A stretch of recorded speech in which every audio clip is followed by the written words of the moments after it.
Que já é... Marcos. Sim. Então, a bola está contigo. Quer dizer, a Larissa fala para o Marcos apresentar o Felipe. Acho que é assim, né, a ordem. Então, é porque você é organizadora, né? Não, eu só cuido da agenda. Farina, apresenta o Felipe, por favor. Qual Farina? Você... Não, Marcos. Se você esquecer de alguma coisa, eu falo, tá bem? Eu cumprimento. Não, então eu vou fazer uma dobradinha. Eu começo e você termina. Bom, então, como é que começa a vida acadêmica do Felipe? Felipe, você já conhece o Felipe, mas para algum novato que vai chegando, vale um resumo.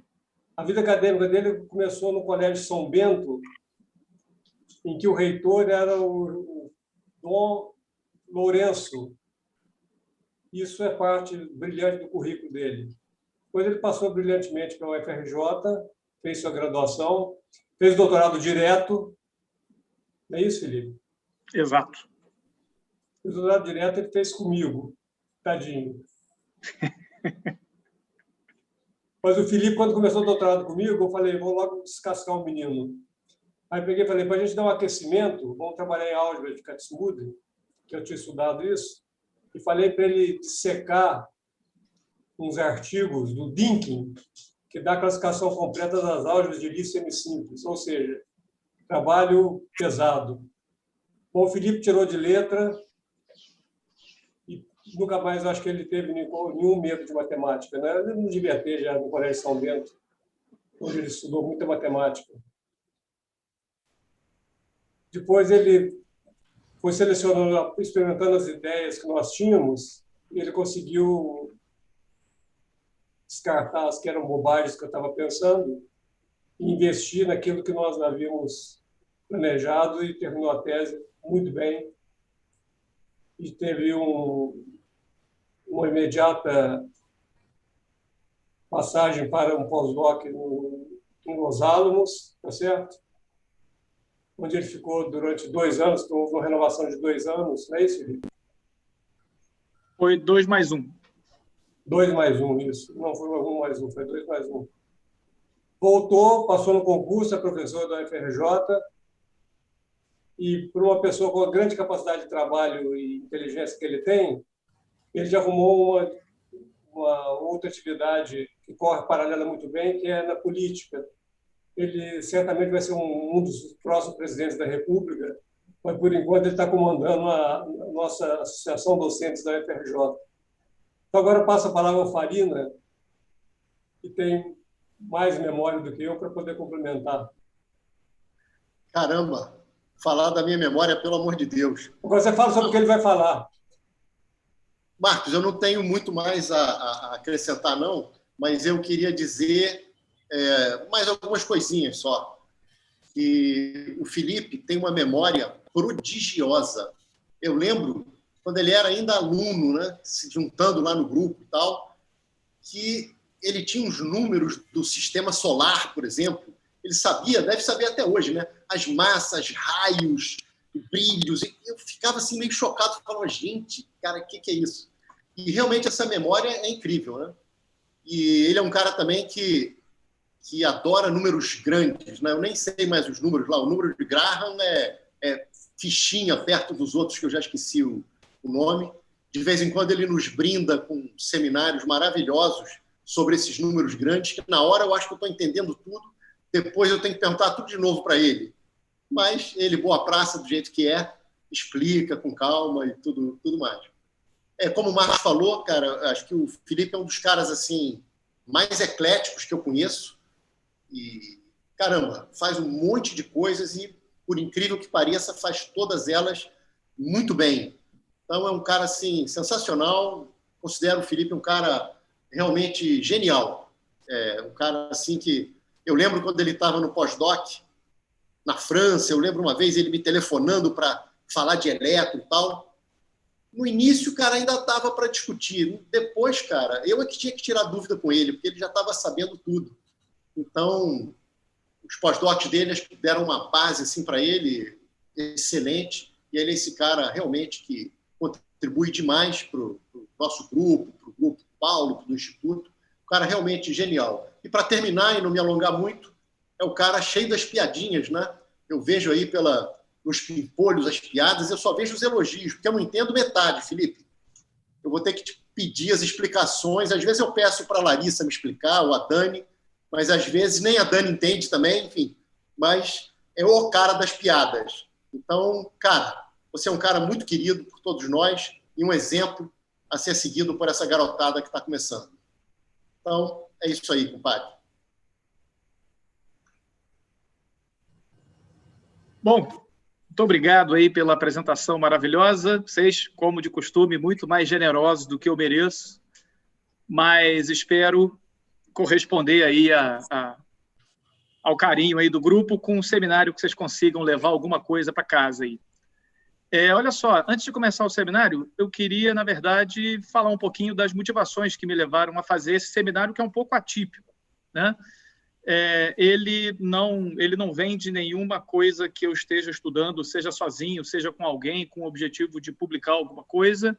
Ele, na verdade, nasceu de uma certa frustração, né? Eu estava muito irritado com os rumos do país, com os rumos da própria UFRJ, maneira como essa questão do ensino remoto toda foi tocada, eu achei péssima.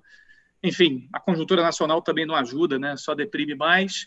E eu resolvi que eu tinha que tirar um tempinho da política e fazer um negócio que eu gostasse, assim, porque senão eu ia realmente enlouquecer.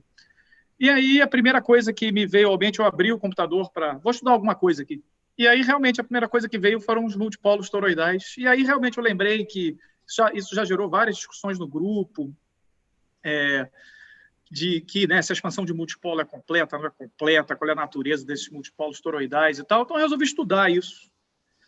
E acho que eu consegui entender alguma coisa do assunto. E aí veio a ideia, então, de apresentar um seminário aqui para o grupo e que pretende-se ser um intermediário, na verdade, entre seminário e aula, uma coisa talvez atípica do que eu, em geral, faço. Então, ele talvez seja um pouco mais carregado aí. Não é bem nos cálculos, mas na técnica, porque para tentar realmente viscerar a expansão em multipolos e ver os multipolos toroidais, é necessário uma certa manipulação, acho que não tem muito jeito. Mas eu tentei manter a coisa o mais limpa possível também, né? Então, eu convidei o Paulo, convidei o Felipe e tal, mas até estou pedindo desculpas aqui antecipadamente, porque vai ser um seminário menos de trabalho, um pouco mais, vai ser uma espécie de, realmente, seminário de grupo, no sentido que vai ser um intermediário aí entre uma aula e um seminário, né? Então, mas de qualquer maneira, acho que, enfim, espero que tenham coisas interessantes aí o suficiente para todo mundo. O segundo pedido de desculpas é que eu acho que eu não vou conseguir terminar de falar o que eu me propus, pelo menos. E já estou aqui adiantando que talvez a gente pudesse marcar o seminário da quinta que vem já. Porque é óbvio, né? Eu não consegui preparar tudo que eu queria, tudo que eu tinha para falar, não tive tempo de preparar. Então, eu preparei um bom pedaço, mas, por outro lado, também, eu vou ter que sair às 5 horas impreterivelmente. Então, acho que nem daria tempo, na verdade. Então, a gente pode fazer um seminário informal aqui, que eu vou falando até onde der. Se eu chegar onde eu terminei, muito bem. Se não, a gente já deixa marcado para quinta que vem, se o grupo aí estiver de acordo, porque, enfim, minha enrolação não me permitiu realmente fazer um seminário começo, meio e fim. Ele vai ter um começo e um meio. Você que manda. Então, beleza. Então, deixa eu começar. Pronto, vai. Então, agora estamos gravando de forma oficial, segundo alguém aí, acho que o Renan. E, enfim, então, eu sou o Felipe Rosa, né? Vou falar um pouco de multipolos toroidais. Coitado! Não teve nem apresentação. Não, tá gravado no outro, uai. Você que perdeu a apresentação, Dani. Exatamente, O seminário começa 4 horas, entendeu? Tá bom, vai. Não esquece aqui, vou até fechar a câmera. Então, a ideia do seminário é fazer uma exposição da expansão em multipolos, que é uma ferramenta aí super bem conhecida de várias pessoas aí da plateia, mas, enfim, é de fazer uma pequena análise dela e qual o papel desses chamados aí multipolos toroidais, né? Que, na verdade, já são bastante aí conhecidos desde o mínimo da década de 70, mas eles agora voltaram para os holofotes por conta das novas possibilidades tecnológicas, né? Então, a gente consegue agora construir certos objetos que enfatizam o multipolo toroidal, então você consegue analisar as consequências de ter um campo onde o multipolo toroidal dá uma contribuição dominante, ou pelo menos uma contribuição significativa, né? E minha tecla aqui não está funcionando. E a minha ideia, então, é abordar essas duas perguntas. Uma vez que a primeira pergunta, inclusive, já é uma discussão minha com Farina, com Reinaldo, aí de algum tempo, né? Se a expansão normal em multipolos, que a gente aprende lá na eletrostática, depois na eletrodinâmica, se ela é completa, e se, de fato, há uma nova família de multipolos, né? Notem que essas perguntas não são excludentes, né? Uma família pode estar escondida, né, nas famílias que a gente conhece e tal. E eu não vou dar resposta para essas perguntas agora, até porque, né, senão estaria dando um spoiler, e eu não faço isso. Então, na verdade, o seminário vai ser destinado a tentar responder essas duas perguntas, e, na verdade, como eu disse, né, a gente provavelmente só vai conseguir respondê-las de forma apropriada no final do próximo seminário, tá bom? Então, vamos começar da expansão em multipolos, de forma genérica, né? Então, o que é a expansão em multipolos? A gente tem aqui uma certa distribuição de carga, né? E aqui tem o ponto P, tá certo? E a expansão de multipolos, então, tenciona representar o campo aqui nesse ponto P de forma a explicitar o papel dos momentos desse corpo na composição do campo, onde por momentos, né, não confundir aí com momento linear, nem momento angular, né, são os momentos estatísticos, né, então são integrações aí de potências das coordenadas, né, então o vetor R' está aqui, né, então ele varre aqui o corpo, tá certo? Então são integrações de potências diferentes de R' contra funções relacionadas a propriedades eletromagnéticas, do caso do eletromagnetismo, né? A gente teria aqui a densidade de massa, se fosse lá no caso gravitacional, mas aqui no caso eletromagnético a gente tem, por exemplo, não são as únicas quantidades, a gente pode ter ρ, a gente pode ter J, como essa função de distribuição aqui, né, que vai caracterizar esse momento, justamente. A gente, então, expande, né? Pode expandir o potencial, pode expandir o campo elétrico em termos dessas grandezas aqui chamadas momentos, tá bom? De forma genérica. A gente pode começar aqui pelo potencial eletrostático, na verdade, por duas razões, porque é a expansão mais simples que tem e, como eu pretendo deixar claro, a gente, às vezes, por ser muito simples, na verdade, a expansão em multipolos na eletrostática, ela escamoteia algumas coisas que prejudicam a compreensão de, por exemplo, como o momento toroidal aparece, né, lá na expansão, por exemplo, do potencial vetor na eletrodinâmica. Então, a gente tem aqui aquela mesma distribuição de carga, né? Aqui na eletrostática só importa o ρ, tá certo? E a gente tem aqui, então, né, o potencial eletrostático dado em função de ρ, né, da densidade de carga. Então, se a gente expande aqui a função R menos R', né? E aí a ideia é que a expansão de multipolos ela é boa para quando a gente tem R aqui muito maior do que R', né? E aí vai ter uma comparação aqui, talvez mais razoável, né? Quando a gente tem R muito maior do que R', é quando a gente tem a ideia de usar essa expansão em multipolos. Isso aqui, então, né, é uma expansão em R', tá bom, gente? Então, R' quadrado. E, na verdade, essa expansão em multipolos ela é boa para quando o P está longe, mas ela não requer isso, tá? O único requerimento aqui matemático é a gente estar por fora dessa curva, desse círculo pontilhado aqui, tá? Se a expansão é em R', a gente pode fazer uma expansão aqui para dentro também, mas aí a expansão seria em R' sobre R, mas, enfim, a expansão seria em R, né? E a gente faria uma expansão trocada.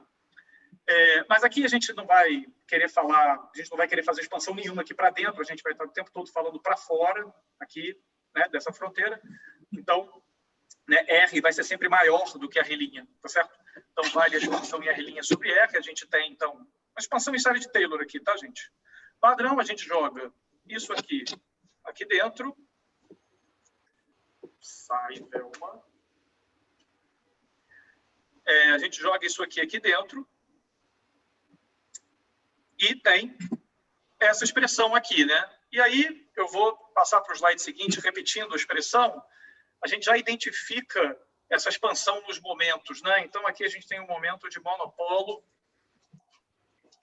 A gente tem um momento de monopolo aqui, tá certo? Que está enfatizado aqui, tá certo? Aqui em segunda ordem, então, a gente vai ter o momento de dipolo, tá certo? A gente aqui vai ter o momento de quadrupolo e assim vai, tá? A gente, em cada passo, cada ordem da expansão aqui, a gente vai aumentando, né? A ordem aqui e a ordem aqui, né? A ordem vai ser mais ou menos o número de índices, tá certo? Então, vai ser essencialmente o número de índices, tá? Então, a gente aqui tem um escalar, aqui a gente vai ter a contração de um vetor com um vetor, aqui a gente vai ter a contração de um tensor de segunda ordem com um tensor de segunda ordem, e de forma geral, né? De forma geral, aqui, a gente vai ter, então, essa sequência, né? O momento de monopolo, o momento de dipolo, o momento de quadrupolo, o momento de octopolo, que a gente vai simbolizar dessa forma genérica aqui, copiando lá a notação do Zengel, tá certo? Onde esse cara aqui é simplesmente essa integral, tá? É a integral de L potências de R, tá certo? Contra a densidade, tá bom? Então, dividido por L fatorial, tá? Por conveniência, né? Isso, a gente, na verdade, né, isso vai na expressão aqui da expansão de φ.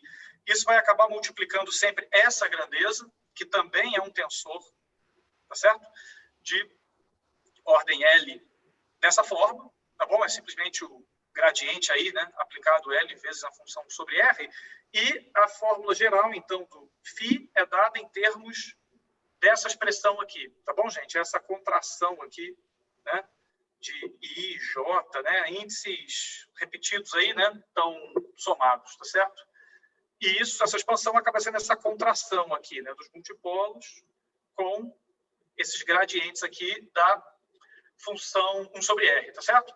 Gente, qualquer momento que vocês quiserem me interromper para fazer alguma pergunta, estejam à vontade, tá? O ideal é que essa apresentação fosse bastante interativa. E, então, enfim, qualquer momento podem me interromper, sintam-se totalmente à vontade. Esse cara aqui, então, o C, I, J, né? K, L, N, que tem esses L termos aqui, é chamado, então, de momento de 2L polo, né? Então, momento de monopolo, de dipolo, de quadrupolo, de octopolo, de 16 polo, né? Sei lá. E por aí vai, tá? Apesar das potências serem L, né? O nome acompanha aqui a potência de 2, tá? Eu não vou entrar muito de porquê dessa semântica, né? Isso tem a ver com uma interpretação dos momentos de multipolo, mas, enfim, uma interpretação boa, mas que não é, na verdade, necessária. Enfim, tem até um certo debate sobre isso.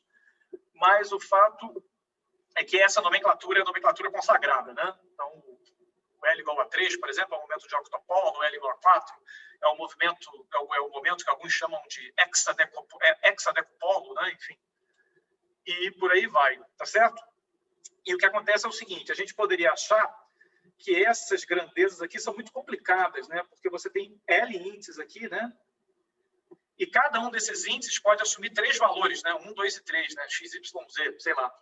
Então, que a gente, em princípio, teria 3 elevado a L, né? Componentes, o que seria uma quantidade absurda de componentes para lidar, tá? Seria realmente muito complexo. Mas, como vocês podem ver, esse tensor aqui, ele é simétrico, né? Nos índices, porque isso aqui são só potências de R, tá certo? Isso faz cair muito o número de componentes dependentes, né? Desse tensor aqui. Na verdade, se vocês fizerem lá um argumentozinho, né, de bolinhas e caixinhas, é fácil ver que, na verdade, esse tensor aqui tem esse número de componentes linearmente independentes, né?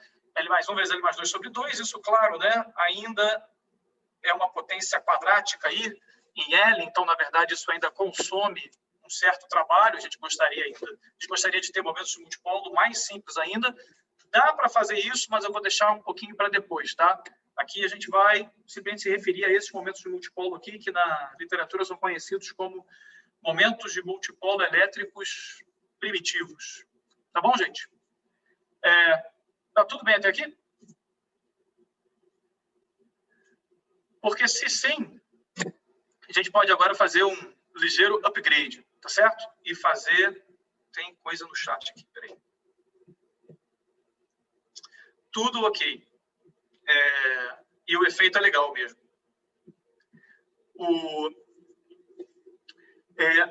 Voltando, então, né, fazendo um upgrade aqui agora para o potencial vetor, né? A gente tem novamente uma distribuição aqui, tá?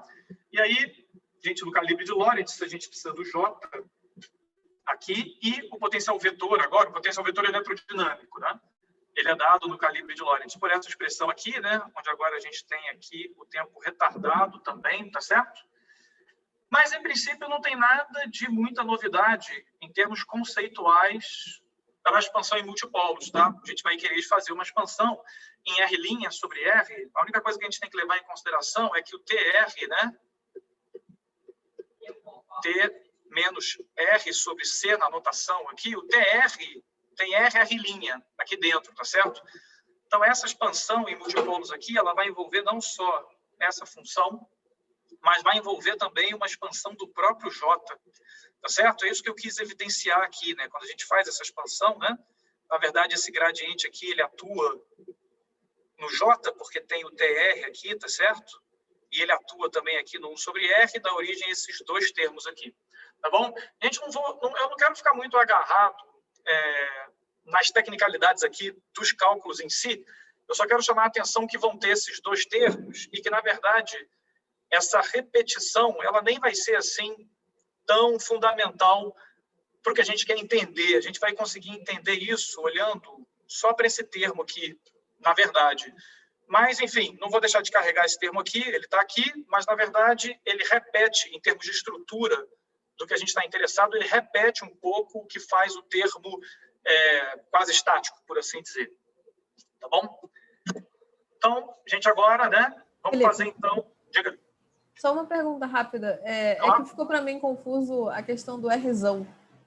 Porque Sim. No lugar dele não devia ser R menos R'? Só? O Rzão... Não, acho que Rzão é módulo. Na minha... Acho que na anotação aqui, Rzão é módulo de R menos R'. Não é esse Rzão aqui, tá? Ah, tá. Esse Rzão do desenho que estava me confundindo. Não, tá? não, desculpa. Não é aquele Rzão, obrigada. não. Obrigada. Então, enfim, para a gente ganhar um pouco aí de traquejo, porque isso é que vai ser, né? Aqui é que vai ser o coração da exposição de hoje, pelo menos, né? É a análise da expansão em multipolos do A, tá certo? E aqui já vem uma primeira sutileza, né? Um detalhezinho, uma observação, na verdade, acho que todo mundo está a par disso, só vou chamar a atenção porque tem uma questão semântica aí que talvez valha a pena chamar uma pequena atenção, que é o seguinte, né? Expansão em ordem zero aqui do potencial, né? Se a gente voltar lá para a expressão original, né? Pega uma potência aqui de 1 sobre R e essa integral aqui simplesmente em J, tá certo? E aí, aqui a gente vai usar, na verdade, um truque sujo de integração, né? Essa integral aqui, ela pode ser escrita assim, baseado no fato de que a gente pode, né, contar com o fato de que isso aqui, né, tentar não perder a... A gente pode, né, contar com o fato de que a gente pode integrar isso aqui e se a distribuição for localizada, a gente pode usar o teorema de Gauss, né, para mostrar que isso aqui dá zero se a gente engloba a distribuição toda, tá certo? Porque vai ter a ver com o fluxo disso. E, essencialmente, esse uso do teorema de Gauss faz com que a gente consiga escrever essa quantidade nesses termos aqui, tá certo? Uma integral envolvendo essa derivadazinha aqui, que é bastante simples, né? E que, por sua vez, né? Se a gente arrancar esse cara daqui, né? Pode escrever... desculpe, eu atropelei aqui. Isso aqui, na verdade, isso que eu falei aqui do uso do teorema de Gauss, na verdade, é só nesse passo aqui. Deixa eu trocar de... Ele está fazendo a animação, não queria, mas... Deixa eu trocar aqui para baixa.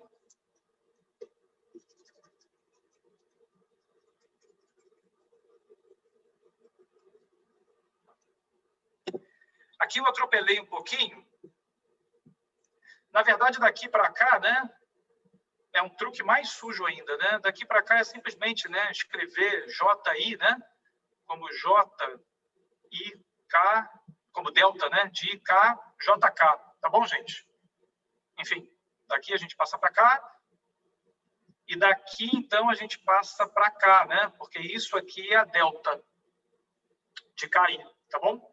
E agora sim, né? Ao fazer isso, a gente pode usar agora o teorema aqui teorema da divergência de Gauss, tá bom? Né? Fazendo uma integração por partes aqui e tal. E a gente consegue separar, então, esse termo, né? Nessa divergência aqui, tá certo? Que, na verdade, então, aqui, né? Finalmente, utilizando, né, o teorema da divergência de Gauss, aqui é só uma integração por partes.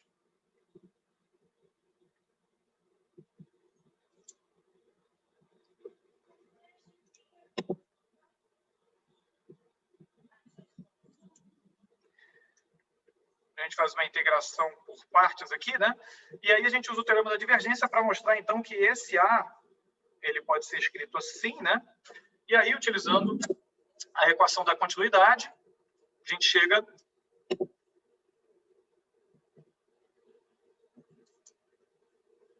aqui, tá certo? Ou seja, a gente consegue escrever a contribuição de monopolo, por assim dizer, né? Do potencial vetor escrito em termos do J, como, na verdade, uma contribuição em termos do dipolo aqui, né? Porque esse cara, se a distribuição estiver estacionária, né, a gente pode arrancar ele daqui, e isso aqui fica essencialmente proporcional a P ponto, né? E é isso que eu queria chamar a atenção, né? De acordo com a nossa nomenclatura lá do início da apresentação, isso aqui poderia ser chamado de monopolo de corrente, talvez, né? É a integração em primeira ordem do J. Mas ele não é um multipolo independente, né? A gente acaba sempre associando, né, o que seria esse monopolo de corrente a um dipolo aqui. No caso, né, um dipolo elétrico, vai aparecer a derivada temporal aqui, é uma corrente e tal. Mas, enfim, acho isso uma coisa legal aí, só para a gente se tocar, que já há uma escolha na nomenclatura dos multipolos, né? Não teria, em princípio, talvez não tenha muita física, mas em termos assim da organização da nomenclatura, talvez alguém pudesse chamar isso aqui de monopolo de corrente, sei lá, né? E vou chamar a atenção aí talvez aí para os mais novos e tal, né? Que esse cara nem sempre é zero, né? Muito embora ele seja zero na eletrostática, na magnetostática, né? Por conta disso aqui ser zero, isso aqui nem sempre é zero, né? Então, na verdade, esse cara não é sempre zero, e muito menos ele é sempre zero por conta de uma ausência de monopolo magnético, né? Às vezes se dá a entender que essa primeira contribuição ser nula tem a ver com a ausência de monopolo magnético. É claro que as coisas não estão desconectadas, mas não é a razão principal, né? Em particular, na eletrodinâmica, esse cara não é zero em geral, tá? E ele dá aqui uma, né, coisa proporcional aí a P ponto, tá? Tudo bem, gente? Porque se está tudo bem, a gente pode passar agora para o segundo momento, tá? Que, para não carregar ainda mais a apresentação, vou pedir que vocês acreditem que ela é dada por isso aqui, né? E aqui a gente já vê a aparição de dois termos, tá? Esse termo em J, esse termo em J ponto, e eles têm origem justamente naqueles termos, né? Um termo lá que tinha a ver com o grade da iésima componente de J, né? E um outro termo lá que tinha a ver com sobre R3 do próprio J, né? Então, esse cara, né, vai acabar tendo a ver com essa componente aqui, esse cara vai tendo a ver com essa componente aqui, tá bom? E aí, ao fazer uma expansão essencialmente, do ponto de vista sistemático, ao fazer um procedimento essencialmente idêntico ao que a gente fez para os monopolos de organização das integrais aqui em J e J ponto, né? Manipulando para lá e para cá, a gente chega nessa expressão aqui, tá? Onde isso aqui é o quadrupolo primitivo elétrico que a gente definiu lá nos slides atrás, né? E isso aqui está explicitamente escrito aqui por enquanto, né? E isso aqui é um momento de dipolo magnético, tá? Já vou escrever o que ele é, mas só estou... Primeiro, né? Só quero enfatizar de que notem que parece uma estrutura semelhante aqui, né? Tá certo? E isso vai acontecer nas potências superiores também. Então, a gente pode olhar, na verdade, só para essas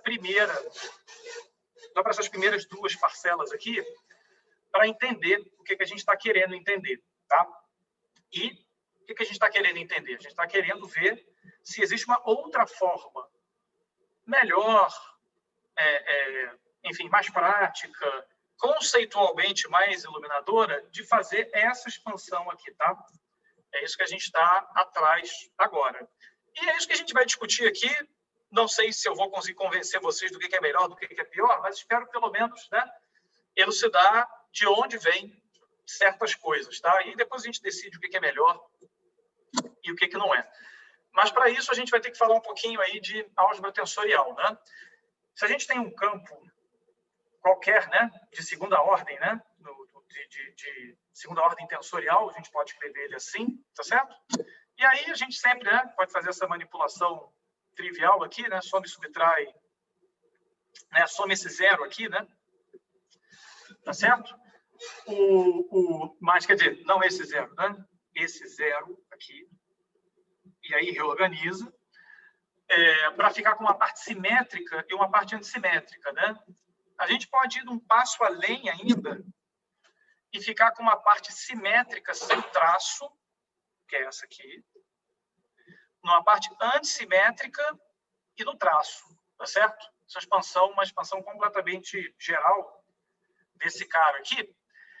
E, ao fazermos uma análise das componentes independentes dessas parcelas, a gente vê que essa primeira parcela... bom, vamos começar pela última parcela aqui, né? Que só tem uma componente dependente, né? Que é essencialmente esse cara, né?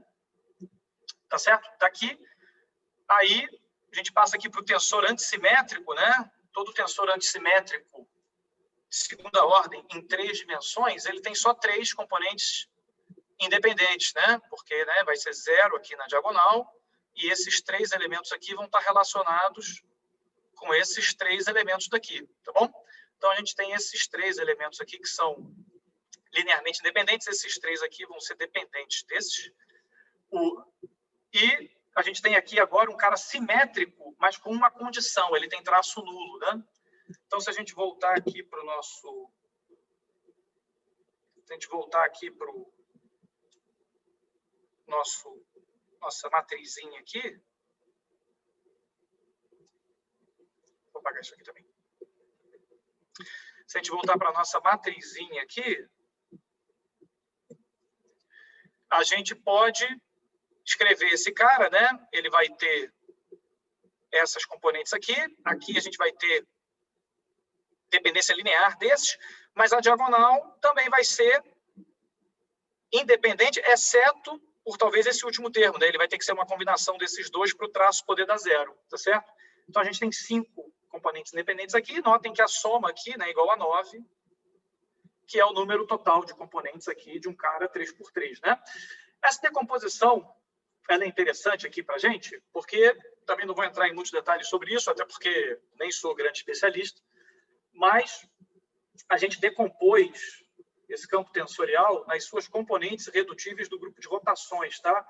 E o que significa isso? Significa que se a gente aplicar o operador de rotação aqui, esses caras vão parar em outros caras desse tipo, né? A rotação de tensores simétricos sem traço vai em tensores simétricos sem traço. A rotação de tensores antissimétricos vai em tensores antissimétricos. E a rotação, né, desse cara aqui, essencialmente não faz nada, né? Múltipla identidade, mas fica nele mesmo também, né?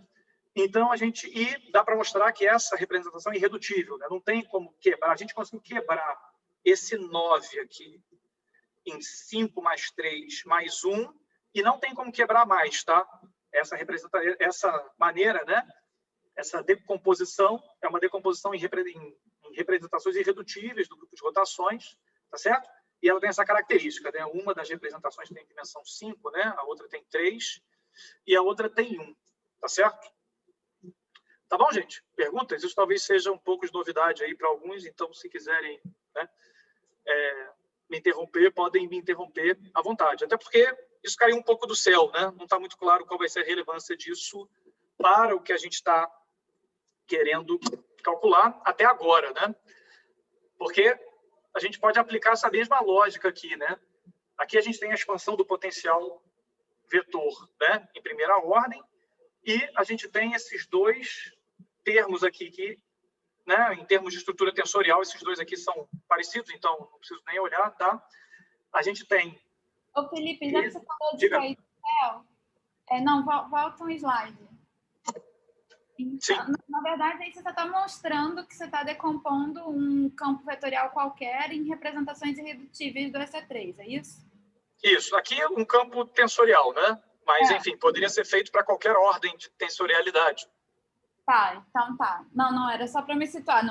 Esse FJ não tem nada específico sobre ele, né? Não. Tá bom. Tá. Quando a gente olha aqui para o campo, né, em primeira ordem, né, a gente vê que a gente tem essa estrutura aqui, que como a gente viu, né, é um tensor de segunda ordem simétrico.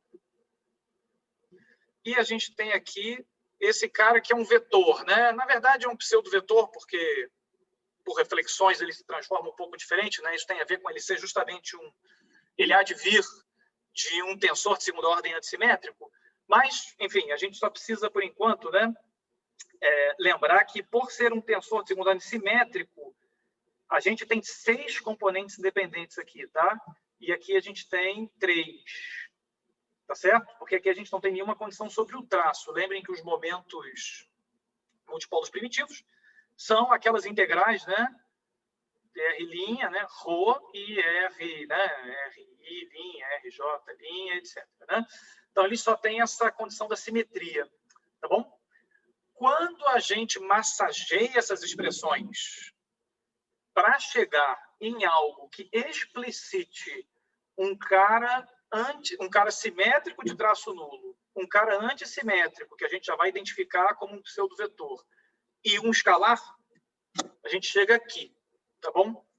Onde a gente só precisa olhar, né, novamente, né, para esse termo aqui, para esse termo aqui e para esse termo aqui, tá bom? Porque notem que esse cara aqui, né, não tem esse tiozinho aqui, tá vendo? O que significa que essa quantidade é o chamado momento de multipolo sem traço, tá? E ele, então, tem apenas 5 componentes dependentes, né? Esse cara aqui vai ter 3 e esse cara aqui vai ter 1. Notem que esse cara aqui é uma novidade, tá? Ele aparece aqui na expansão quando a gente quebra a expansão em multipolos do A, né? Quando a gente quebra o multipolo primitivo no multipolo tradicional, por assim dizer, sem traço, notem que aparece essa quantidade aqui, tá certo? Que nesse caso é o que chamam aí de raio quadrático médio, tá bom? Eu já posso escrever depois a expressão explícita para esse cara, na verdade acho que ela vai aparecer, mas eu não quero prestar muita atenção nisso, não. Só estou querendo chamar a atenção de que já aparece uma quantidade que a gente não está muito acostumado, tá bom? Na expansão do A, já em primeira ordem, tá certo? E esses caras aqui simplesmente reproduzem esse mesmo padrão para esses dois termos aqui, tá certo? E aí a gente fica, então, né, com essa decomposição aqui aparecendo no potencial vetor em primeira ordem. Mas nosso trabalho não acabou, né?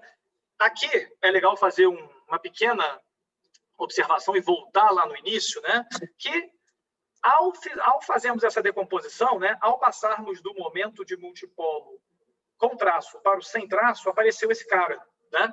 E natural, né? A gente, né, fez um 6 igual a 5 mais 1, tem que aparecer alguém, né? Mas lembrem-se que lá na expansão, em multipolos, no caso eletrostático, a gente passa do multipolo com traço, sem traço, aqui talvez esteja falando um pouquinho mais para quem tem isso na cabeça, mas quando a gente passa da expansão em multipolos sem traço para com traço e vice-versa, não aparece nada novo, né? Não aparece nenhum termo daquele tipo. E isso acontece pelo seguinte, porque ao fazermos, né? Vocês olhem para essa expressão aqui a gente ainda tem os caras com traço, por exemplo, tá bom? Ao fazermos uma expansão desse tipo, a gente tem que se lembrar que esse cara aqui, ele tem uma estrutura desse tipo, né? A gente está vendo aqui o termo igual a 2, ele tem uma estrutura desse tipo, tá?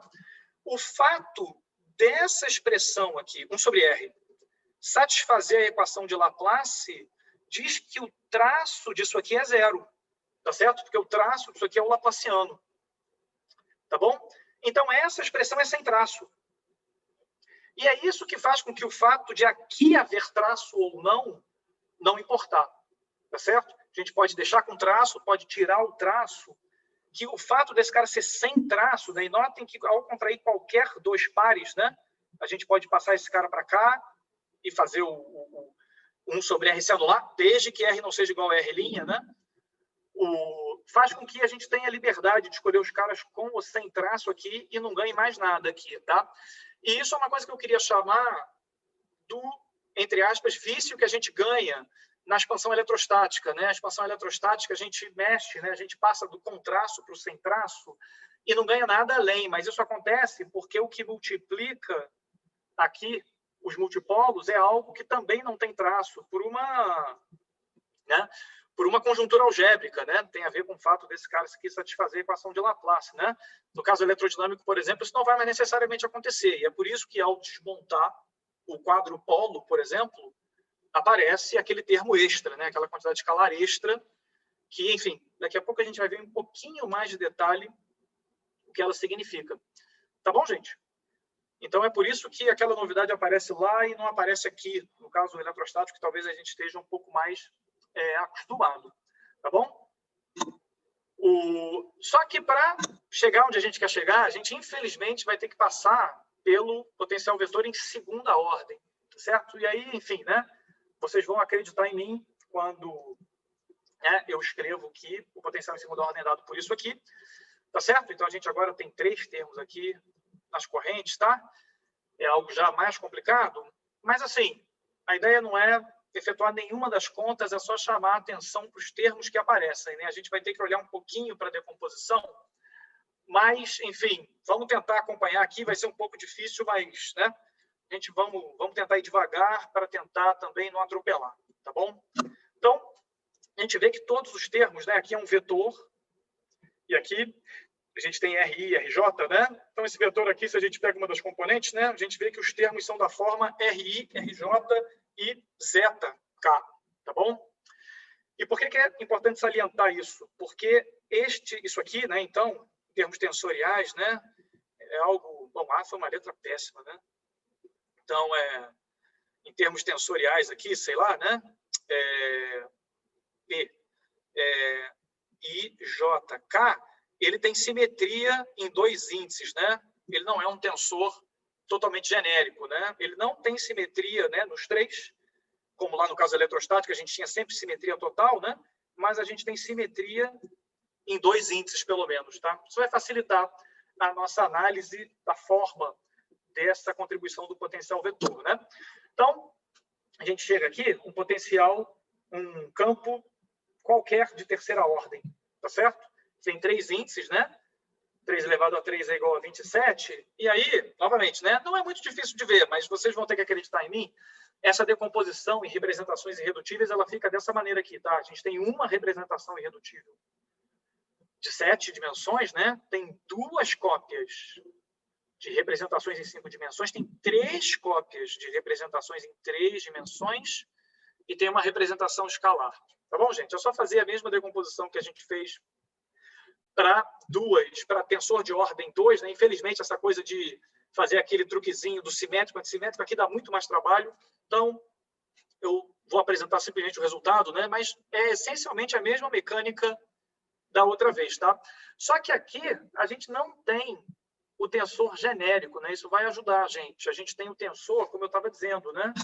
Tensor que tem simetria em IJ, tá bom? E isso faz com que esse espaço ele seja mais restrito. Ele tem apenas 18 dimensões. Ele tem apenas 18 componentes dependentes, tá?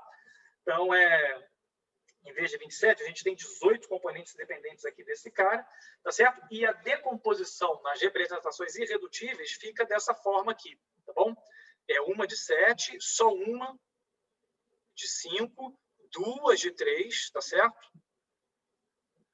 E nenhuma de 1, tá certo? E aí, já tentando adiantar aqui, né? O que aconteceu lá no caso de ordem 2, né? A gente decompôs em 5, 3 e 1, tá certo? E apareceram os multipolos, né? O momento de quadrupolo elétrico sem traço, o momento de dipolo magnético e essa grandeza aqui, o raio médio quadrático. Tá bom? A gente fez a mesma expansão numérica agora para 3 índices. Tá certo? E o que a gente pode esperar aqui, então? Né? A gente está em terceira ordem, né? Felipe, então, diga. Uma pergunta meio ultrapassando um pouco. Se aumentar o número de índices aí, essas expansões vão ser números ímpares? Eu vou falar. Não, isso sim, né? Essa decomposição, né? Só gera representações dos números ímpares. Ah, tá. Isso tem a ver com o fato isso tem um pouco a ver com o fato de ser SO3, né? Enfim, a gente está no grupo de rotações propriamente dito. Uhum. Enfim, eu estava dizendo, sim, né? A gente lá fez a decomposição e a partir da decomposição a gente obteve, né? A gente viu um certo padrão, né? A gente está aqui em terceira ordem, né? Então, se a gente fosse adivinhar, né? A gente poderia, por exemplo, adivinhar que esse cara aqui vai estar ligado ao octopolo elétrico. Tá certo? O de segunda ordem, o termo 5 estava ligado ao quadrupolo elétrico, o termo 7 vai estar ligado ao octopolo elétrico, tá certo? Essa representação 5 aqui vai estar ligada ao quadrupolo magnético, sem traço. Tá bom? Seguindo a mesma lógica, né? Se em ordem 2 a gente teve o quadrupolo elétrico mais o dipolo magnético, em ordem 3, a gente poderia esperar o octopolo elétrico, o quadrupolo magnético, e aqui a gente tem duas representações, né? A gente tem duas representações tridimensionais, né? Tá certo? E o que esperar dessas representações, né? E aí que a gente vai ver que uma delas, já adiantando aqui, vai dar origem ao dipolo toroidal, né? O momento de anapolo, enfim, como quiser chamar, tá certo? Vai aparecer pela primeira vez esse sujeito, né? Novo, assim como lá na expansão de segunda ordem apareceu aquele R2Q, né? Tá certo? Aqui vai aparecer, né? A gente poderia esperar um R vetor, talvez, né? Uma quantidade vetorial que teria a ver com esse cara, mais uma contribuição, né? Que a gente vai ver, né? Vai ser isso aqui. A gente volta, então, para a expansão vetorial aqui em segunda ordem, tá certo? E, ao fazer a decomposição, e, enfim, né? Eu só quero que vocês prestem atenção nas quantidades sublinhadas, tá certo? Tudo que aparece é essencialmente seguindo aquela lógica, né? A gente tem aqui o octopolo elétrico, tá certo? Que vai ter a ver com 7, tá? Aqui a gente vai ter o quadrupolo magnético, que vai ter a ver com 5, tá bom? Aqui a gente tem um 3, que tem a ver justamente com essa quantidade aqui, tá? E a gente tem aqui outro 3. que envolve este T aqui, e essas duas quantidades, né? O RP é dado por isso aqui, né? E o escalar, tinha um escalar lá na expressão em 2, né? É dado simplesmente pelo escalar aqui, tá bom? E a gente tem, então, essa grandeza aqui que aparece, tá? Isso aqui requer uma certa manipulação, tá? Não vou dizer que é breve, mas ao tentar escrever esse cara decompondo nas componentes irredutíveis do grupo de rotações, surge essa quantidade aqui, que é o chamado momento de anapolo, né? Ou de polo toroidal, tá bom? Então, né? Demorou um pouquinho, mas lá na segunda ordem do potencial vetor, né? Algo que aparece junto com octopolo elétrico e com quadrupolo magnético, né? Aparece o dipolo toroidal. Tá bom, gente? E o que eu queria chamar muito a atenção é o seguinte, né? Isso veio, né, da gente tentar decompor a representação, né, nas representações irredutíveis, tá? Se a gente, né, no caso aqui embaixo, né, que já é o tensor simétrico, tá bom? Se a gente não quisesse fazer essa decomposição, não necessariamente apareceriam esses multipolos toroidais, tá? É como lá na expansão eletrostática, a gente pode escolher escrever os multipolos com ou sem traço, tá certo? Com algumas consequências. Aqui também, a gente, ao fazer a expansão do multipolo, do potencial vetor em multipolos, né? A gente pode ficar com essa expressão. A gente pode fazer uma expansão parcial, né? Ficar com os multipolos com traço, por exemplo, ficar com os octopolos elétricos, quadrupolos magnéticos, todos com traço. E, nesse caso, não apareceriam os multipolos toroidais, né? Então, o que eu quero chamar a atenção aqui é que os multipolos toroidais estão intimamente ligados com essa decomposição tensorial, tá certo? O fato dessa decomposição tensorial existir, né, e ser da maneira que faz com que os momentos toroidais apareçam, e apareçam de forma proeminente, né? E é por isso que eles acabam sendo importantes, né? Porque essas representações irredutíveis acabam sendo muito convenientes em muitas aplicações, né? Então, é por isso que aparece essa quantidade, né? Agora, vocês podem estar se perguntando por que chamar essa quantidade de multipolo toroidal, né? Por que não dar um outro nome, né? Por que o Zeldovich não deu o nome de monopolos de Zeldovich, de multipolos de Zeldovich? Ele é que é talvez o primeiro proponente aí da existência de um termo como esse, né? Por que será? Ó, minha gente.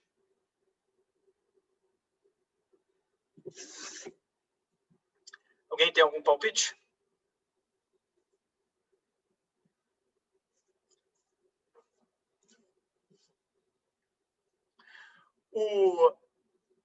Uma razão bastante assim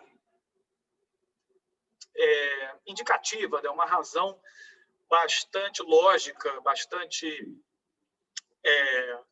indutora de chamar este termo de multipolo toroidal é o seguinte, né? A gente pode separar ali a contribuição magnetostática do T, né? Se vocês olharem, né? Quer dizer, ela está aqui, né? Essa que eu sublinhei aqui, né? Se vocês juntarem com esse cara aqui, né? E tudo mais, a gente vê que ela tem essa forma aqui, tá certo? Bom, essa forma aí, né? Para vocês todos que são craques de eletro, já identificaram, né? Isso parece o campo de multipolo, né? Se a gente substituir aqui o campo de multipolo. Isso parece o campo de quadrupolo, né? Se a gente substituir aqui Oh, meu Deus! Isso parece o campo de dipolo. Desculpa. Isso parece o campo de dipolo lá, eletrostático ou magnetostático. Se a gente substituir aqui por P ou M. Tá certo? Mas notem que isso aparece no ar, tá? E se isso aqui, né? Se a gente sabe que isso aqui é a contribuição, né, magnetostática associada ao T, a gente sabe que isso aqui, como ele aparece lá de forma idêntica ao termo que aparece lá na expansão, né, de dipolo, né, o campo de dipolo do E, o campo, né, de dipolo do B, a gente sabe aqui o E talvez seja mais, né, o E seja mais apropriado aqui, a gente sabe que esse cara é o gradiente de alguém, né? Ele vem lá do gradiente do potencial, que é cara que é assim, né? Onde a gente substitui o momento de dipolo pelo P. E se esse cara é um gradiente, a gente sabe que o rotacional é zero, tá bom? E o rotacional, né, sendo zero, lembre-se que a gente está falando do A, né? Então, o B, por exemplo, aparentemente não seria afetado. Deixa eu ver se eu consigo pegar a borracha aqui. Então, notem, então, que, aparentemente, o A que está aqui, ele não sofre contribuições desse termo, né? O B não sofre contribuições desse termo, tá bom? Porque o B, né, é hot A. E, enfim, né, a gente está já no regime magnetostático, então a contribuição lá para o E já seria desprezível. E o rotacional desse cara dá zero, isso aqui está com cara de ser um termo de calibre, né? Enfim, alguma escolha de calibre aí esperta poderia, né, nos livrar desse termo e tudo mais. Mas notem que isso só acontece quando R é diferente de zero, tá? Aqui a gente tem uma singularidade quando R vai para zero. Então, exceto se R igual a zero, esse termo aqui é trivial, mas ele justamente é não trivial em R igual a zero, tá bom? E aí vocês vão ter que acreditar em mim, tomando o limite, né, dessa expressão para zero e tomando o rotacional com um certo cuidado, a gente vê que o B... Então, vou botar a borracha aqui. A gente vê que o B toroidal, ele é dado em termos do A toroidal, e aí surge essa contribuição aqui, né? O μ0, ele é T, vetor delta... Bruna? A gente vê o B aqui, né? Ele é rotacional de A, e ele dá, na verdade, isso aqui, né? E o que é isso aqui, gente? Né? Isso aqui é um vetor T, tá? Vetor, produto vetorial aqui, com esse gradiente aqui em R, né? Tá certo? Então, vocês vejam, né, que se a gente, né, associa um certo tamanho aqui, né, para esse cara, vocês já veem que esse B aqui, né, ele tem uma certa coisa circulatória aqui. Tá certo? Se a gente toma ou não, imaginem esse gradiente da delta aqui, né? Antes da gente tomar o limite aqui, né? Como sendo um vetorzinho aqui, a gente vê que T vetor, esse deltazinho aqui, né? Dá sempre um vetor que circula aqui, né? Tá certo? E ele é zero, exceto por este caminhozinho que circula aqui, né? Que é exatamente como se comporta o campo de um toro, né? O campo lá de um toro, ele é confinado aqui dentro, né? E ele é zero fora do toro, né? E a gente vê que essa distribuição aqui, ela é o limite infinitesimal, num certo sentido, né? Eu estou falando num sentido bem físico, né? Ela é o limite infinitesimal disso aqui, né? A gente tem um campo infinitesimalmente próximo da fonte, mas ele circula aqui, tá certo? Então, este momento aqui de esse, né, multipolo toroidal aqui, né, ele, na verdade, dá essa contribuição singular para o B, e que é dessa forma. E daí, né, vem o nome toroidal, né, porque o campo que ele gera, ele é confinado aqui nas vizinhanças da fonte, e ele tem essa forma toroidal, né, enfim, do limite ali da contribuição singular, ele tem esse limite. Tá bom, gente? E o que acontece, né? Eu adivinhei já que o Lucas iria perguntar. O que acontece em ordens maiores, né? E isso aqui já vai ser um pouco cenas dos próximos capítulos, tá, gente? Não vai dar tempo para falar mais disso aqui, até porque eu não preparei o resto. Mas, em ordens maiores, né, dá para ver que a gente vai ter termos que são RI, RJ, RK, e aí, né, algum termo aí, CL, tá certo? Então, a gente vai ter essa simetria nesses três índices, em vez de termos 81 índices, a gente vai ter 30, e a tabela de representações é assim, né? A gente tem uma cópia de 9, uma cópia de 7, 2 cópias de 5, uma cópia de 3, uma cópia de 1. E as 2 primeiras, talvez seja bastante natural imaginar, né? Hexadecupolo elétrico, octopolo magnético. Aqui a gente teria o quadrupolo toroidal e R2Q, tá certo? Aqui a gente deve ter R2M, e esse deve ter aqui é bastante honesto, porque eu não fiz esse cálculo e não encontrei ele explícito em lugar nenhum, tá certo? Então, é uma coisa que já seria uma previsão intuitiva dessa expansão sistemática, e aqui a gente tem o termo em ordem 4, né? Mais relacionado à carga, né? O raio médio da carga, em vez do raio médio do dipolo, tá certo? Mas isso é, na verdade, aqui eu estou bastante certo de que são essas coisas que vão aparecer, aqui eu já não sei, tá? São chutes aí baseados no caráter tensorial aqui dessas grandezas, tá? Mas a mensagem que eu quero passar é o seguinte, né? Vocês poderiam imaginar que, bom, em primeira ordem, né? Em A1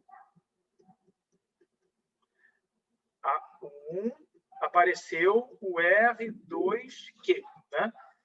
Em A2 apareceu o momento toroidal, né?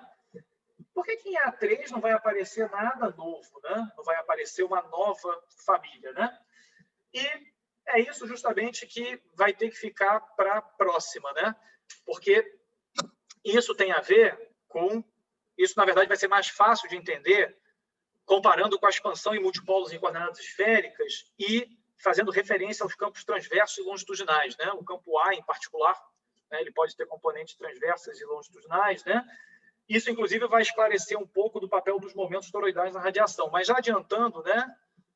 Não aparece mais nada que se possa chamar de uma família nova, né? A gente tem essas potências de R que aparecem, a gente tem e aí a gente tem uma família, né? A gente tem o T, mas aí a gente vai ter o quadrupolo T, né? Ele vai aparecer na ordem seguinte, a gente vai ter o octopolo toroidal, mas a gente vai ficar com essas 3 famílias, né? Momentos elétricos e magnéticos sem traço, momentos toroidais, essas quantidades aqui que também aparecem, na verdade, vão aparecer lá nos escalares, em algumas cópias das representações irredutíveis, mas não aparece nada de novo, né? Mas para entender isso um pouco melhor, a gente vai ter que vai ter que olhar para a expansão em coordenadas esféricas, olhar um pouco no caráter transverso e longitudinal, né? Eu, na verdade, até contei uma mentirinha aqui, né? Na verdade, para chegar nessa forma, também já é importante olhar para o caráter longitudinal e transverso, né? A definição dos multipolos toroidais, ela passa um pouco por aí também, em você conseguir separar quantidades transversas e longitudinais. Mas, enfim, acho que por hoje tá bom, né? Eu vou voltar às perguntas aqui como meu último slide, né? E aí, acho que a resposta para a primeira pergunta aqui, acho que é sim, né? Enfim, há uma nova família de multipolos digna de consideração, mas a resposta aqui vai ser sim também, tá? Acho que já deu um pouco para entender dessa apresentação, né? Que né? No caso aqui, os multipolos toroidais apareceram só da gente arrancar traços, né? Dos multipolos primitivos, mas lá na expansão esférica vai ficar um pouquinho mais claro, tá? E é isso aí.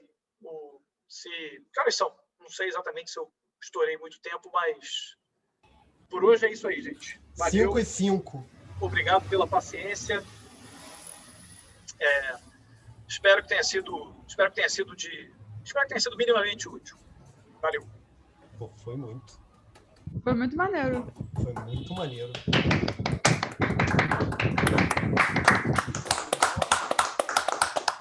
Eu preciso parar de compartilhar aqui, né? Vem cá, a Patrícia tá gravando, a Larissa tá gravando, o Farino tá gravando, a Daniela tá gravando? Acho que, assim, eu também gostei, mas todo mundo quer fazer uma cópia particular? Sério? Não, é porque todo mundo eu vou deixar o Renan gravando também. Pronto, Renan, agora você também tá gravando. Felipe, Cara, sensacional, adorei mesmo. Vou estudar de novo aí a tua palestra. Eu preciso estudar para entender. Deixa eu fazer só uma coisa que me ocorreu aqui. A gente tem, por exemplo, a densidade volular de uma carga é uma delta. A densidade volumar de um dipolo elétrico tem alguma coisa com algum gradiente da delta, um P ponto. Sim. Eu não me lembro agora de cabeça, mas...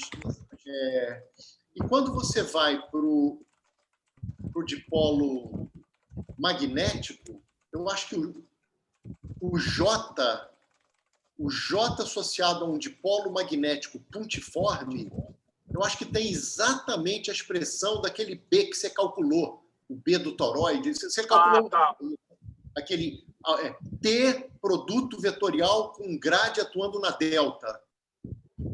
Eu acho que o J tem. O Rodrigo pode confirmar que ele deve ter isso na cabeça, o Reinaldo também. Sim. O J menos M vetor grade. O magnético puntiforme é exatamente M produto vetorial com gradiente atuando numa delta. Eu achei uma coincidência curiosa aí. Ou seja, o campo associado ao multipolo toroidal ele tem o mesmo perfil de curvas integrais do que a corrente, né? Ele é o J de um dipolo magnético.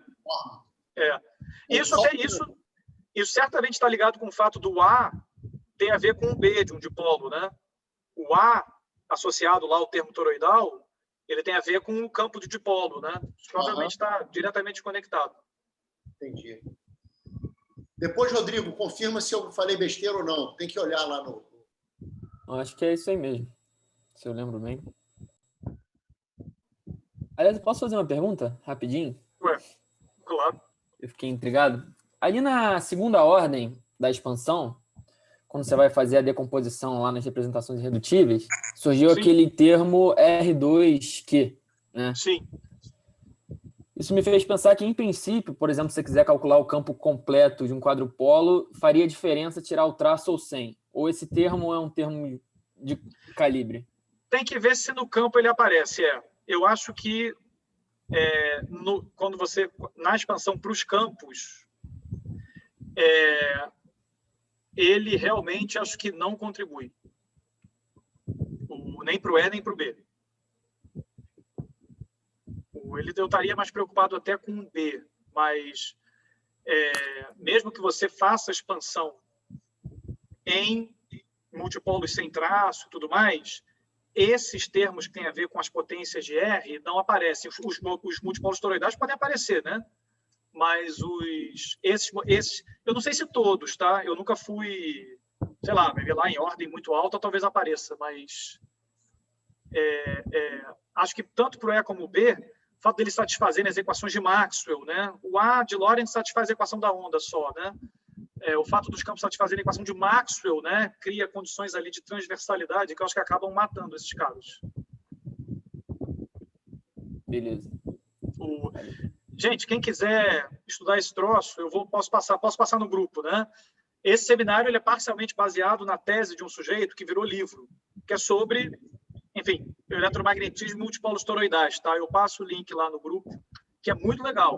Ele não faz muito essa conexão com as representações irredutíveis, tá? Mas ele faz toda a parte mais braçal lá das contas e aquelas expressões expandidas do potencial, eu peguei tudo de lá, né? Alguns termos, quer dizer, conferi algumas contas e tal, mas eu peguei tudo pronto de lá. Diga, Marcos. Tem alguma aplicação assim, espetacular desses toroidais, alguma coisa que vale a pena, que eles resolvem com bastante simplicidade, dado que eles são difíceis de obter, né? Tem aí, eu posso até passar a bola para o Felipe, que está mais por dentro disso do que eu, né?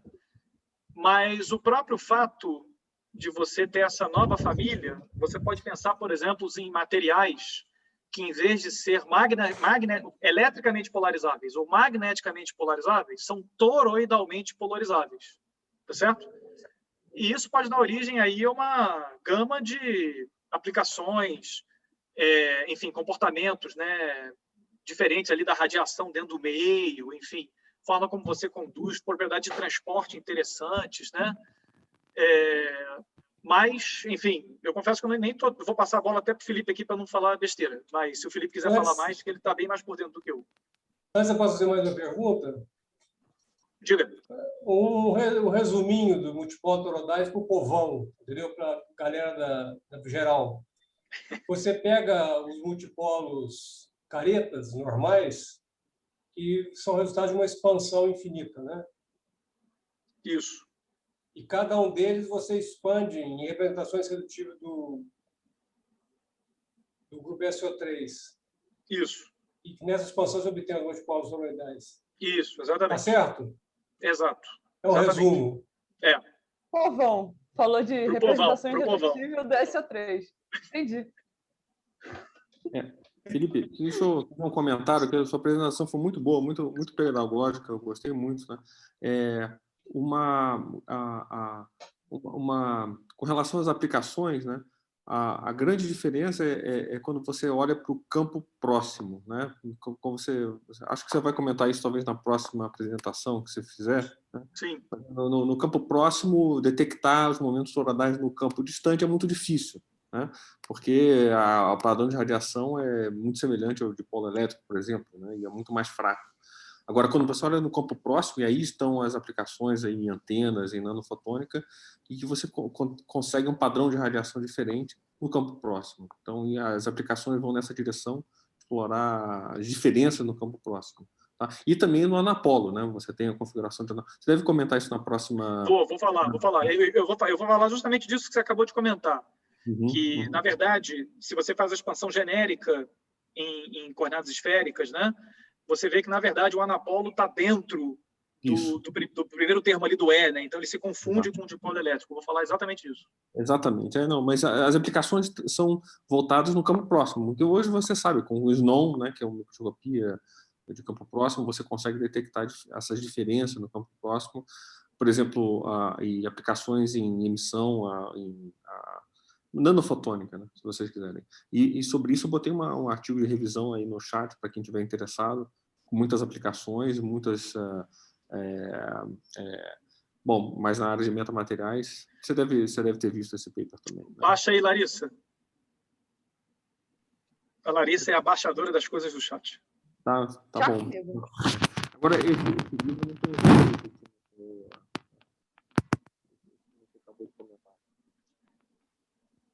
Tá. Ficou muito. O Felipe falou. Você falou mais alguma coisa? Porque o finalzinho da sua fala cortou.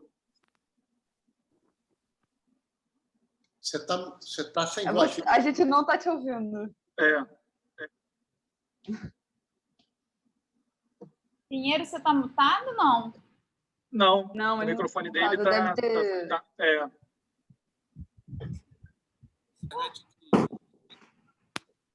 Bom, vou escrever no chat aqui para... A gente voltou agora. Voltou, baixinho, mas voltou. Desculpa. Para você colocar ou a Larissa colocar esse livro que você comentou também no chat, tá? Eu não conheço esse livro. Tá, vou botar aqui. Tá bom. Eu posso mandar por e-mail tudo junto. Tá, obrigado. Mas o Felipe recebe? Sim. Tá no... Tá bom. Então, eu passo para a Larissa, ela te passa por e-mail. Tá, obrigado, Larissa. Obrigado. Tá bom. Obrigado. Marcos está levantando a mão. Eu só queria agradecer a resposta do Felipe e do Felipe, tá? Eu não tive tempo, foi rápido. Agradecendo. É ótimo.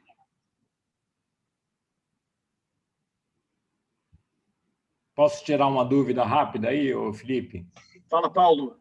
Seguinte, eu não entendo muito dessa coisa mais matemática, né? Mas o que eu aprendi um pouco no Sakurai, no Gottfried, né? Que essa coisa da representação irredutível, né? Do SO3 tem o paradigma disso são os harmônicos esféricos, né? Sim. Então, aquela coisa toda lá daquele número de 2L+1 que você estava mostrando lá, né? Porque os harmônicos esféricos é o paradigma de tensor esférico, né? Então, sim.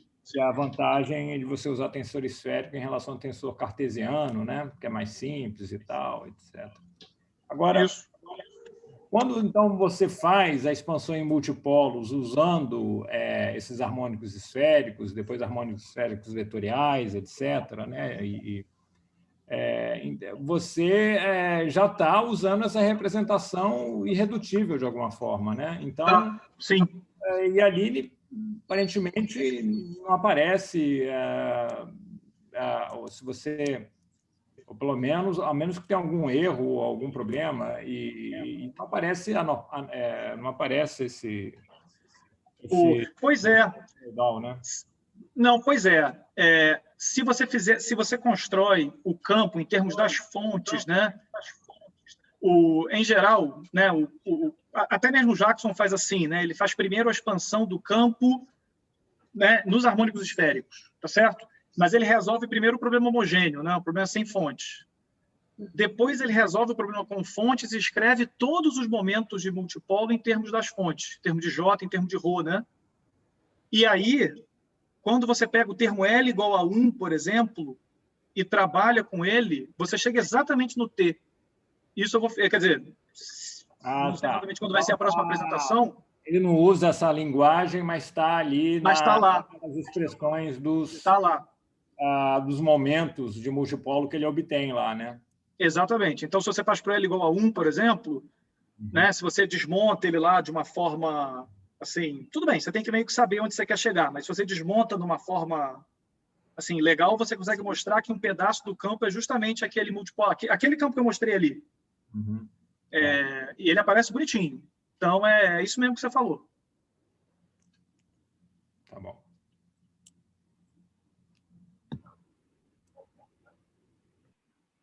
Zarro, você quer fazer uma pergunta?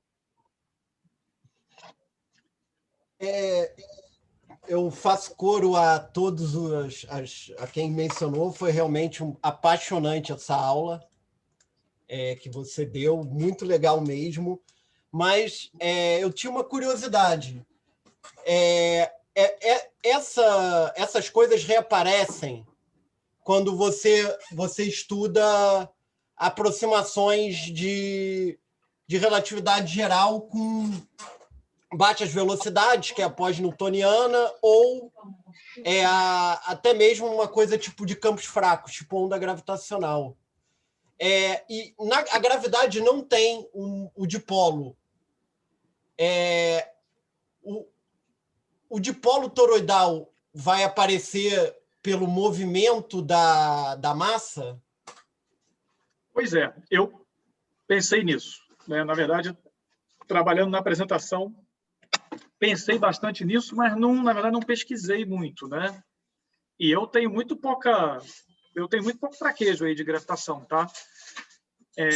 Mas eu teria que entender um pouco melhor o que são as correntes de massa, né?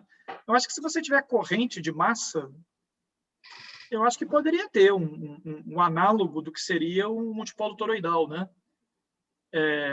Não consigo limar de cara porque não teria. Mas, enfim, talvez tenha algum outro vínculo algébrico, né?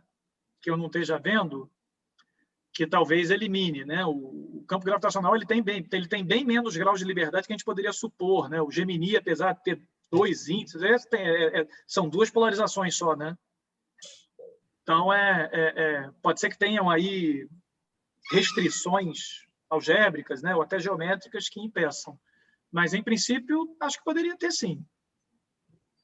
Felipe, você chegou a jogar na internet multipolos toroidais gravitacionais? Pois é, não.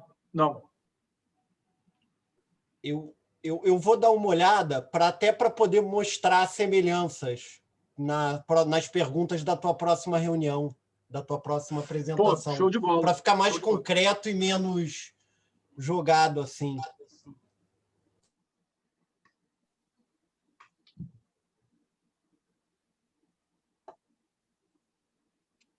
Beleza.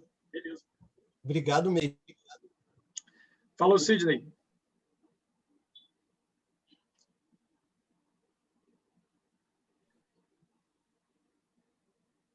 Larissa, novas palmas aí para o Felipe? Novas palmas, então. Novas palmas. Em pé. Vou parar Valeu, as gente. gravações. Falou, Felipe. Olha só que coisa linda aqui, ó. Viva, viva! Vai ser quanto hoje, Zarro? Flamengo ganha